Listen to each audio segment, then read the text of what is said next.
Cette méditation quotidienne vous est présentée par le Centre Le Pèlerin, spécialisé en accompagnement psycho-spirituel.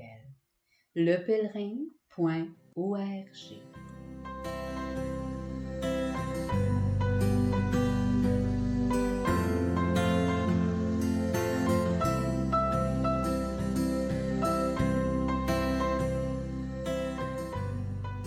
Du vendredi 20 janvier.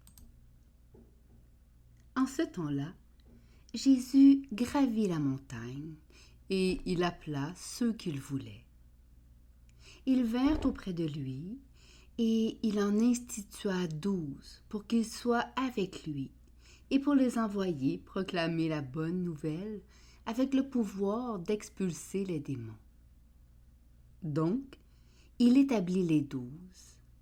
Pierre, c'est le nom qu'il donna à Simon. Jacques, fils de Zébédée, et Jean, le frère de Jacques.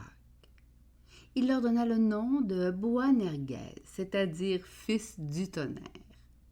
André, Philippe, Barthélemy, Matthieu, Thomas, Jacques, fils d'Alphée, Thaddée, Simon le Zélote et Judas Iscariote, celui-là même qui le livra.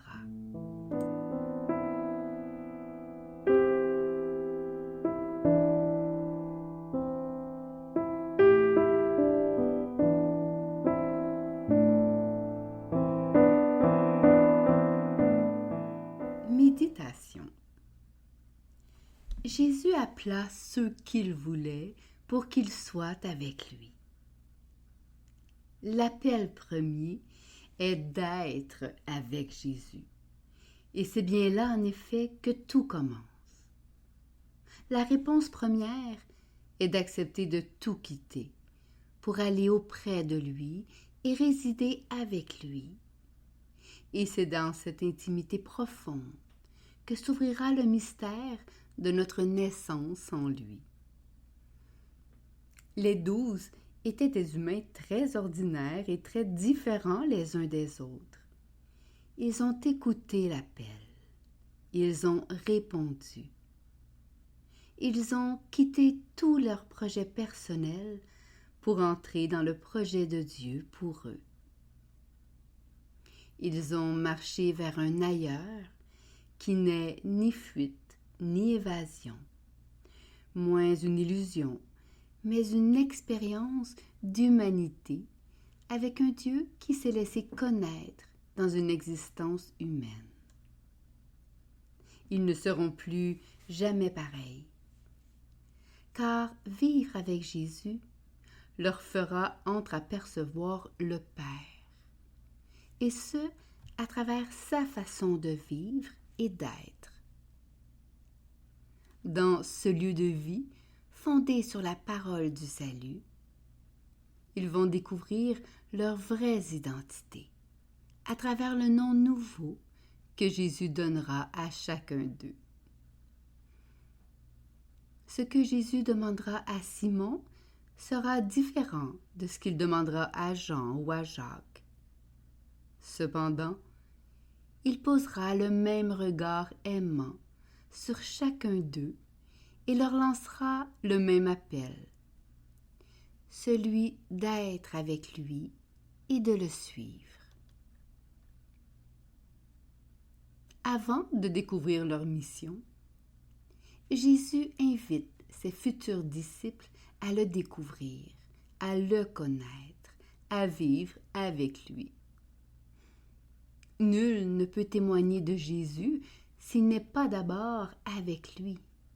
Nul ne peut porter Dieu au monde s'il ne réside pas en lui. Hier, c'était Simon, Jacques, Jean, André, Philippe.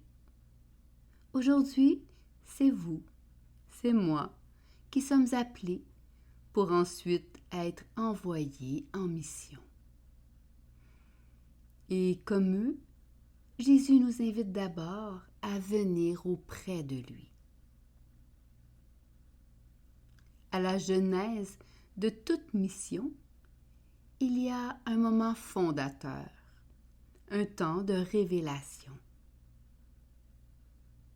avant d'être envoyés vers les autres, nous avons besoin de laisser Jésus se révéler à nous et nous à lui. La mission qui constitue chacun de nous repose sur cette expérience de vie qui nous transforme profondément. Comment Jésus est venu nous rejoindre? Comment nous nous sommes rencontrés, connus, révélés et reconnus? Ces temps édificateurs sont le point de départ de tout devenir missionnaire. Et le jour venu pour notre envoi en mission, notre témoignage tiendra, car ceux et celles qui nous rencontreront entreverront à travers nous quelque chose du passage de Dieu dans notre vie.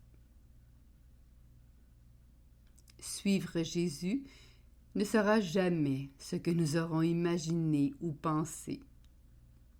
Son chemin n'a rien à faire avec nos itinéraires bien balisés. L'inattendu de Dieu se révèle souvent par des voies surprenantes qui échappent à notre raison humaine bien ordonnée. À quoi sommes-nous invités aujourd'hui, me diriez-vous? Comment découvrir et articuler notre mission? Je mets devant toi la vie et la mort. Choisis donc la vie pour que tu vives. Choisir la vie, y goûter, vivre et faire vivre. Nos chemins resteront uniques, mais au tournant de chacune de nos vies, il y a sa voix qui nous appelle. Et le choix décisif restera toujours le nôtre. Qu'est-ce qui guide nos vies? À quelle source puisons-nous? Consentons-nous à se laisser modeler par la parole afin que le sens de notre vie s'y déploie? Nous sommes appelés à réécrire l'Évangile avec la plume de notre vie, à le tremper dans l'encre de notre quotidien et à lui donner la couleur de notre histoire personnelle. Et puis, à l'offrir aux autres enfoui dans notre regard et dans notre visage. Une mission aussi immense que notre dignité. L'assumer, c'est assumer le choix qui vient avec. Sinon, nous risquons fort bien de passer notre vie amarrés près du bord. Je fais de toi la lumière des nations, pour que mon salut parvienne jusqu'aux extrémités de la terre. Ne laissons pas l'Évangile ternir et perdre sens comme un récit d'autrefois. Relisons notre vie à sa lumière pour que se révèle à et en nous le sens de notre propre existence et qu'elle soit éclairage pour le monde. Notre vocation, notre mission est d'être Christ, comme l'a si merveilleusement dit saint Augustin. Nous n'avons pas seulement été faits chrétiens, nous avons été faits Christ. Quelle aventure invraisemblable! Elle est possible dans la mesure où nous comprenons que son amour nous devance et nous fait grâce.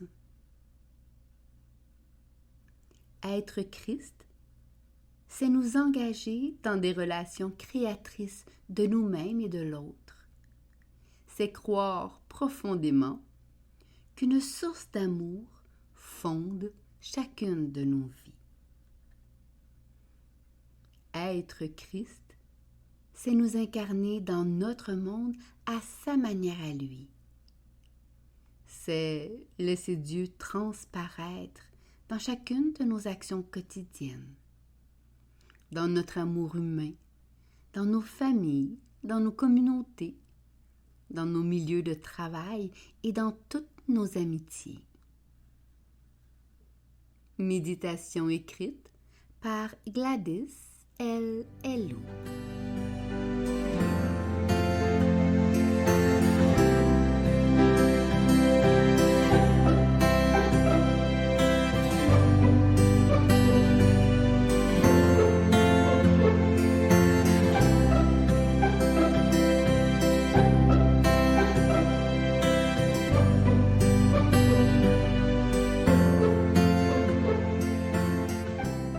Le Centre Le Pèlerin est fier d'offrir depuis plus de 20 ans un service d'accompagnement ainsi qu'un certificat universitaire en accompagnement spirituel.